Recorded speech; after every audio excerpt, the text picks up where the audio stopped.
When I see, oh, we got de-dollarization, I don't say, well, what's for lunch? I say, doesn't that mean they're rejecting the dollar and won't finance the treasury bonds?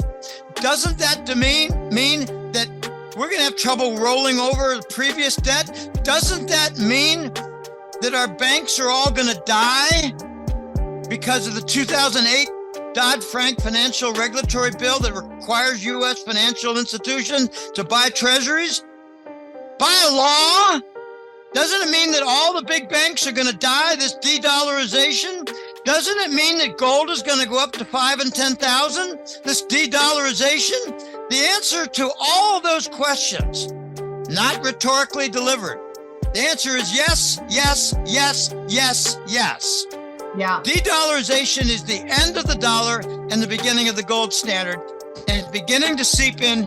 And now I can tell clients, you're seeing gold go over 2,000. It's soon going to be over 2,100.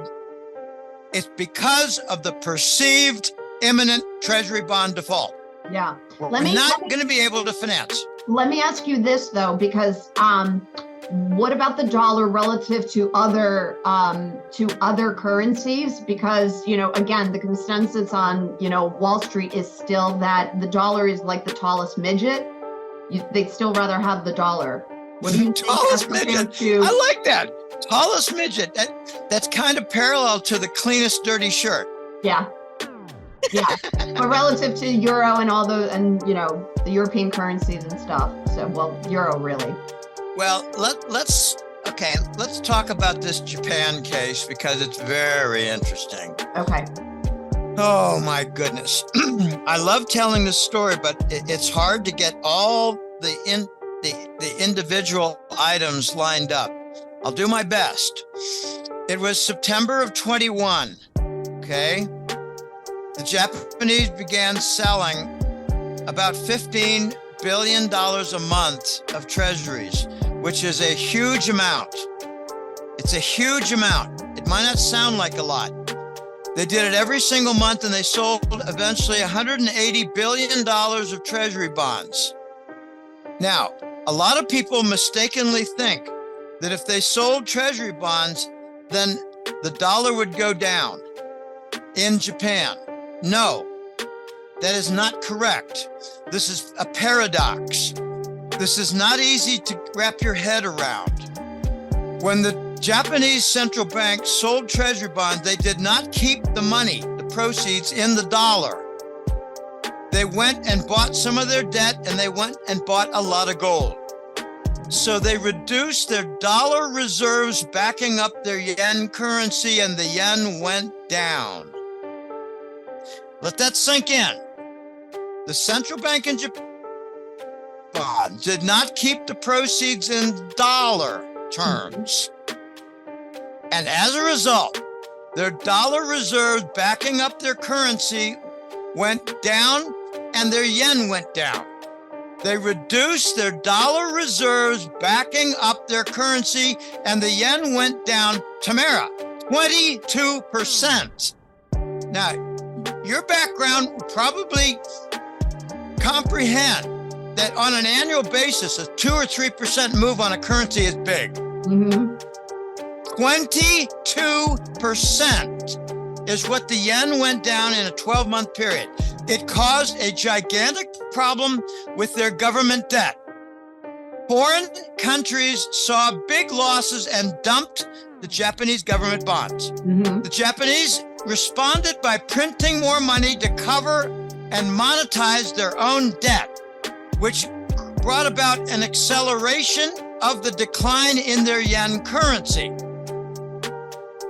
Now we're having a response, and I need to study this, and I do not claim to have it all figured out, but the yen is bouncing back right now.